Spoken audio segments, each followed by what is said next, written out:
He stood on the back of a falling dragon. Caraxes screamed beneath him, locked jaw to throat, with the largest beast alive.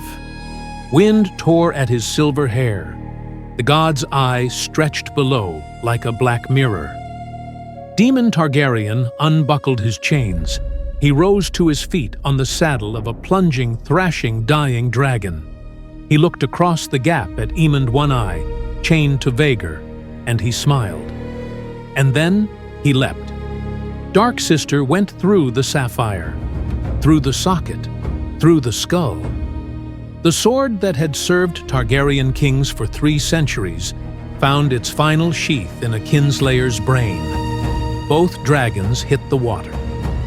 Welcome to Westeros Within, where we journey into forgotten ages, hidden legends, and ancient mysteries. This is Mysteries of the Realm. Episode 12, Daemon vs. Aemond at the God's Eye. Did Daemon survive? They called him the Rogue Prince. Daemon Targaryen, second son of a king, passed over for the throne he believed was his birthright. He carried Dark Sister, the Valyrian steel sword of Visenya herself. He married 3 times. He waged a private war in the Stepstones and crowned himself king. He was cruel, brilliant, charming, and dangerous in ways that made other dangerous men uneasy. He rode Caraxes, the blood worm, red and lean and serpentine, with a neck longer than any dragon alive. Built for speed, built for killing, battle-tested in wars that would have broken lesser beasts.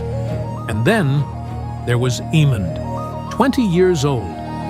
A sapphire where his left eye used to be, the one Lucerys Velaryon cut out when they were boys. He never forgot.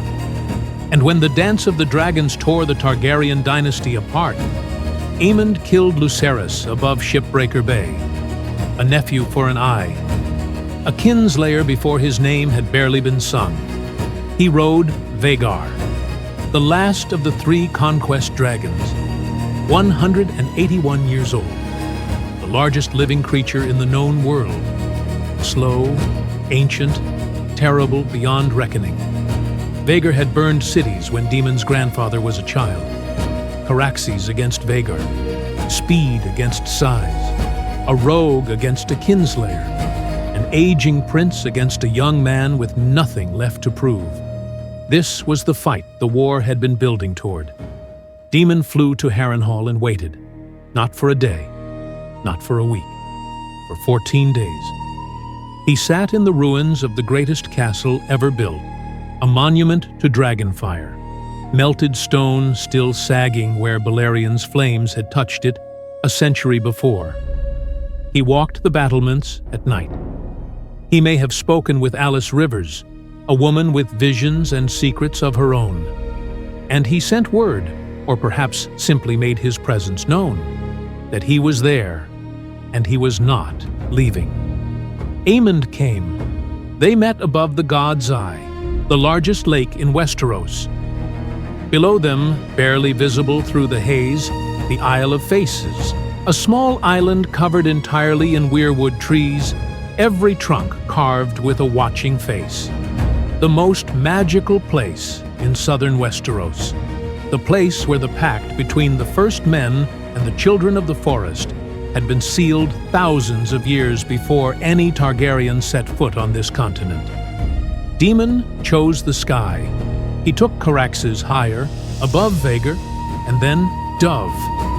The blood worm slammed into Vhagar from above. Jaws locked around throat. Claws tore through scales.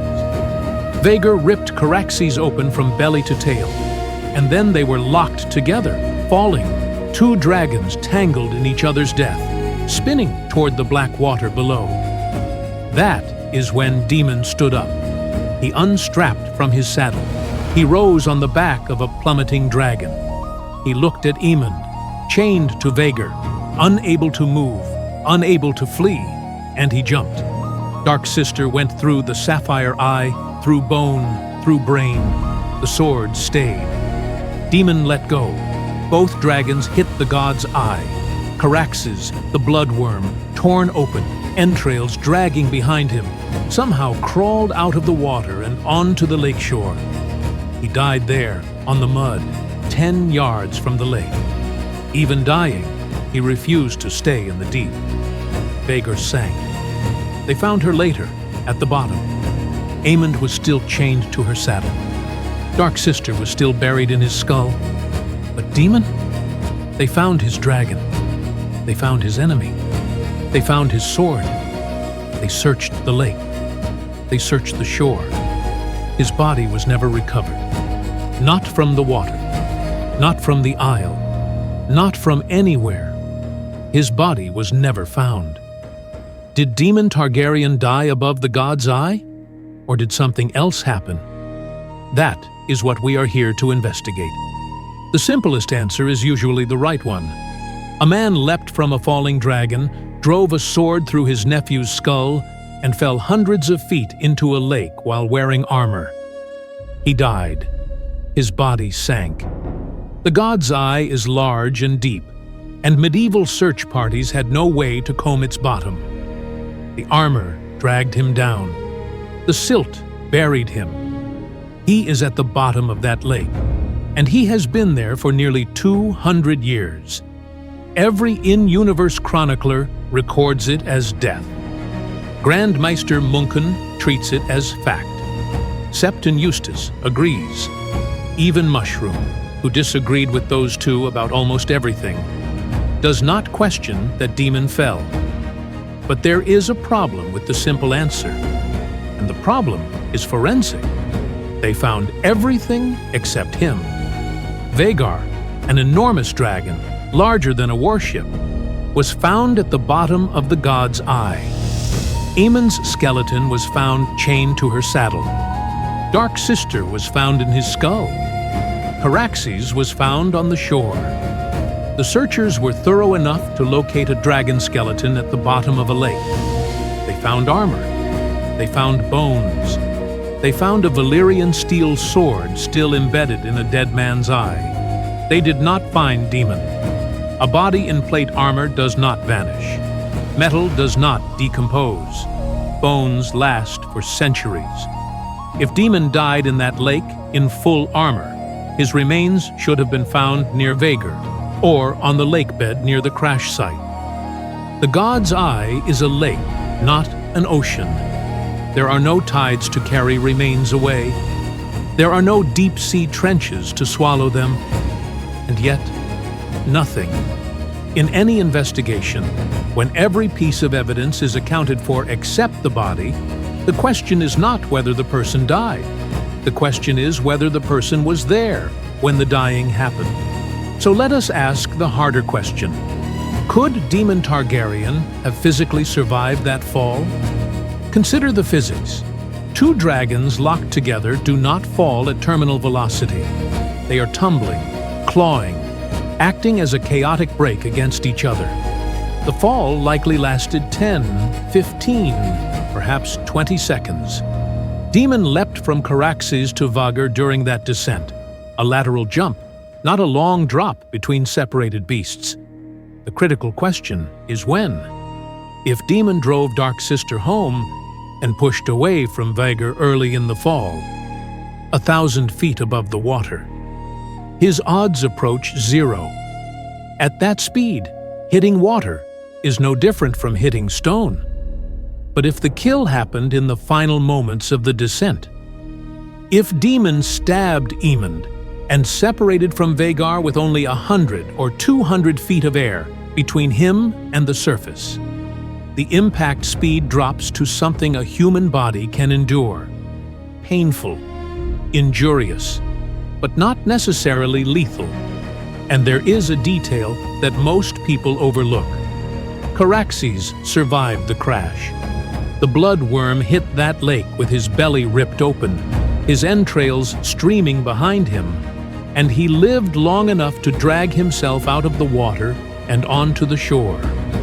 If a disemboweled dragon could survive the impact itself was not instantly lethal to everything that fell.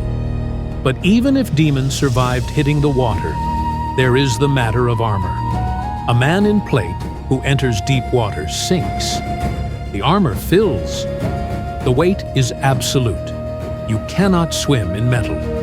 History is full of knights who drowned in 3 feet of water because they could not rise under the weight of their own protection. Unless he was not wearing full plate.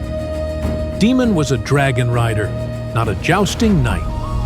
Dragon rider armor would have been lighter, practical for aerial combat, not a castle on his back. And there is one more thing. He left Dark Sister in Aemond's skull. When he separated from Vhagar, his hands were empty. Free hands can unbuckle straps. Free hands can shed a breastplate. Free hands can reach for the surface. There is a place where survivors go in stories. And in this story, that place was directly below the battle, the Isle of Faces. At the center of the God's Eye sits a small island that has been sacred since before the Targaryens existed. Every tree on the island is a weirwood. White bark, red leaves, and a face carved into the trunk. Hundreds of them. More carved weirwoods in one place than anywhere else in the known world. These faces were carved by the children of the forest at the signing of the pact, the peace agreement that ended the war between the first men and the children. Thousands of years before the events we are investigating. The trees were carved as witnesses. In the framework of weirwood magic, the same magic that lets blood ravens see across continents and through centuries, those faces are not decorations. They are eyes. The weirwood network is a living memory, and the Isle of Faces may be its densest node south of the wall. The trees saw the battle. Whatever happened to Daemon, death, survival, or something stranger, the weirwoods of the Isle remember it. And the Isle is not empty. The green men have guarded it since the pact was signed. Tall, thin figures with green skin, sometimes described as having antlers growing from their heads. No one is certain what they are. Surviving children of the forest, transformed humans, something in between. Almost no one has visited the Isle and returned with a coherent account, but one man did. Howland Reed, Lord of Greywater Watch, traveled to the Isle of Faces before the tourney at Harrenhal. He spent time among the weirwoods, and when he emerged, he was changed. His children tell the story, but never explain how. Howland Reed has been one of the most carefully hidden characters in the entire saga ever since. Alive, full of secrets, and silent. If the Isle can change a man like Howland Reed, what might it do for a drowning prince who fell from the sky into its waters? The Green Men have never been recorded as intervening in human affairs. Wars have rolled over Westeros for millennia, and the Guardians of the Isle have watched in silence. They did nothing when the Andals cut down the weirwoods across half the continent. They did nothing during the Long Night, the Conquest, or the Faith Militant Uprising. Why would they break thousands of years of silence for a single Targaryen? The honest answer is, they probably would not. Not deliberately, not as a choice.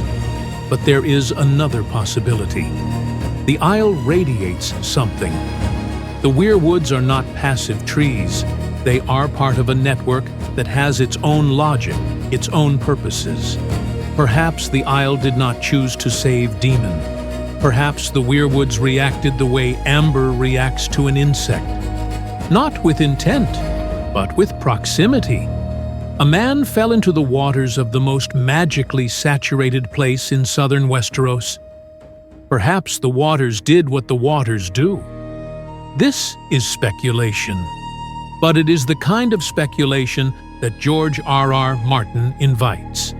He has stated in more than one interview that he has plans for the Isle of Faces. He is protecting that place for a reason. And when 2 dragon riders fell out of the sky above it, the trees with their 1,000 carved eyes were watching. Now, we need to look at what Daemon did the night before the battle, because it changes everything. The night before the God's Eye, Daemon received Rhaenyra's order. His queen, his wife, commanded the execution of Nettles, the low-born girl who rode the wild dragon Sheep-stealer. Rhaenyra believed Nettles was Daemon's lover. Whether she was right is one of the mysteries the chroniclers have never resolved. Mushroom says they shared a bed. Septon Eustace says Daemon treated her as a daughter. Neither source is trustworthy. Mushroom sexualizes everything, and Eustace sanitizes everything. The truth is somewhere in the space between gossip and propriety, and we may never reach it. But what Daemon did next is not in dispute. He woke Nettles before dawn. He told her to fly. He defied his queen, committed treason against his own wife, and sent this girl, whoever she was to him, into the darkness on the back of Sheep-stealer. She was never reliably seen again. Then he flew to Harrenhal, and he waited. 14 days. The sequence matters. He saved Nettles first. Then he rode to face Aemond. If he had planned to survive, why not bring Nettles as a second dragon rider? 2 dragons against Vhagar would have been far better odds. Instead, he sent her away, far away, and went alone. That is the behavior of a man putting his affairs in order. Or is it? Because there is another reading, a colder one. A man who is planning to disappear does not bring witnesses. He clears the board. He saves the person who matters to him, positions her somewhere safe, and then stages his exit. Sending Nettles away could be farewell, or it could be preparation. And then there is the smile. The sources describe Daemon smiling, laughing, as he leapt from Caraxes to Vhagar. In the final second of the most violent act in the history of the dance, Daemon Targaryen was amused.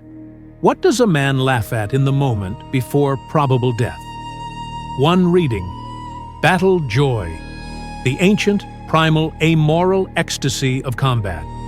Daemon was a warrior to his marrow, and the leap was the ultimate warrior's moment. One dragon to another, Valyrian steel aimed at a kinslayer's eye, the sky burning around him. He was not laughing at death. He was high on the kill. Another reading. Peace. Daemon had spent 49 years in constant motion, scheming, fighting, wanting. The leap was the first moment of his life where the noise stopped. He had saved the person who mattered. He had found his enemy. There was nothing left to calculate.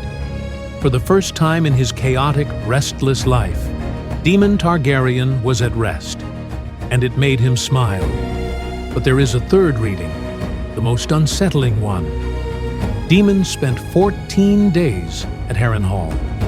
Alice Rivers was there, a woman with the sight, a woman who whispered of futures and fates. Mushroom claims she told Daemon that his death would not be final. Mushroom is the least reliable source we have. But even unreliable sources sometimes carry buried truths. If Daemon knew something, if he had seen something in a vision, or been told something by a woman with prophetic gifts, then the smile was not joy, and it was not peace. It was the smile of a man watching a plan come together. After the dance ended, stories emerged from the mountains of the moon. A woman lived among the mountain clans with a dragon. Burned sheep were found at high altitudes. The clansmen called her a fire witch. The details match Nettles and Sheep-stealer perfectly. And some of those stories, the ones that spread furthest, that endured longest in the telling, placed someone else beside her. A silver-haired man. A prince. Folk legends are not evidence. When charismatic figures die, stories of their survival always follow. Elvis lives. King Arthur sleeps beneath a hill.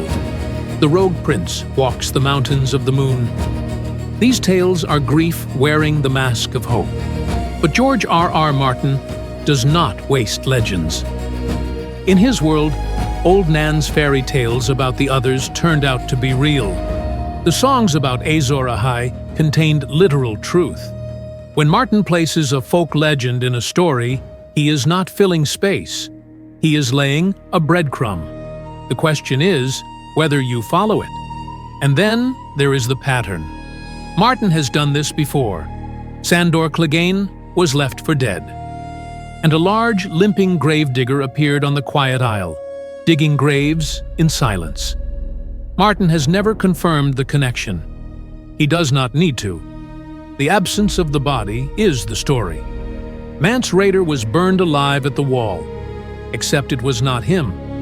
Glamour magic hid the truth. The king died in public, and the man lived on in secret. Jon Snow was stabbed by his own brothers of the Night's Watch. Martin left him bleeding on the page for years. In every case, the pattern is the same. The body is absent or questionable. The character had reason to want a new life. Extraordinary circumstances surround the death, and the person's identity dies even if the body survives. Daemon fits every element of that pattern, every single one. It does not prove he lived, but it proves that Martin wants us to wonder. There is one last thread, and it may be the most haunting of all. The Hound, if the gravedigger theory holds, did not survive as the Hound. The Hound died. What crawled from the roadside was Sandor, stripped of rage, stripped of violence, stripped of the name that defined him. If demons survived the God's Eye, the Rogue Prince did not survive with him. The Rogue Prince, the warrior, the schemer, the man who wanted to be king, he died in the leap. Whatever crawled from that lake, if anything did, was not the prince of the city, not the lord of the stepstones, not the king consort, just a man. Old, wounded, armorless, swordless, dragonless. A man without a name, in a world that no longer had a place for what he used to be. And maybe that is the reading that cuts deepest. Not whether Daemon's body survived, but whether Daemon's soul did. A man who spent his entire life fighting, and in his final moment, may have chosen to stop. So what do I believe? I believe Daemon Targaryen flew to the God's Eye to kill Aemond, not to die. To kill. He accepted death as the likely cost, and he paid it willingly. But willing is not eager. The Rogue Prince was never a man who surrendered to anything, including fate. The physics say he almost certainly died. The fall, the armor, the water, the cold. The evidence against survival is overwhelming. But the missing body is there for a reason. Martin put it there. The Isle of Faces is there for a reason. The legends are there for a reason. And the smile is there for a reason. I think the truth lives in the space between certainty and doubt. Daemon probably died above the God's Eye. The evidence points powerfully in that direction. But Martin has left exactly enough room. One missing body, one magical island, one unexplained smile, for the possibility that the Rogue Prince did what the Rogue Prince always did. The thing no one expected. And if any man in the history of Westeros could defy death itself, look it in the eye, and laugh, it would be Daemon Targaryen. The weirwoods of the Isle of Faces saw what happened. The truth is stored in the wood, carved into faces that have watched the lake for 10,000 years. They are not talking.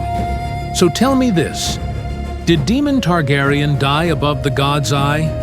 Or is he still out there? Write it in the comments.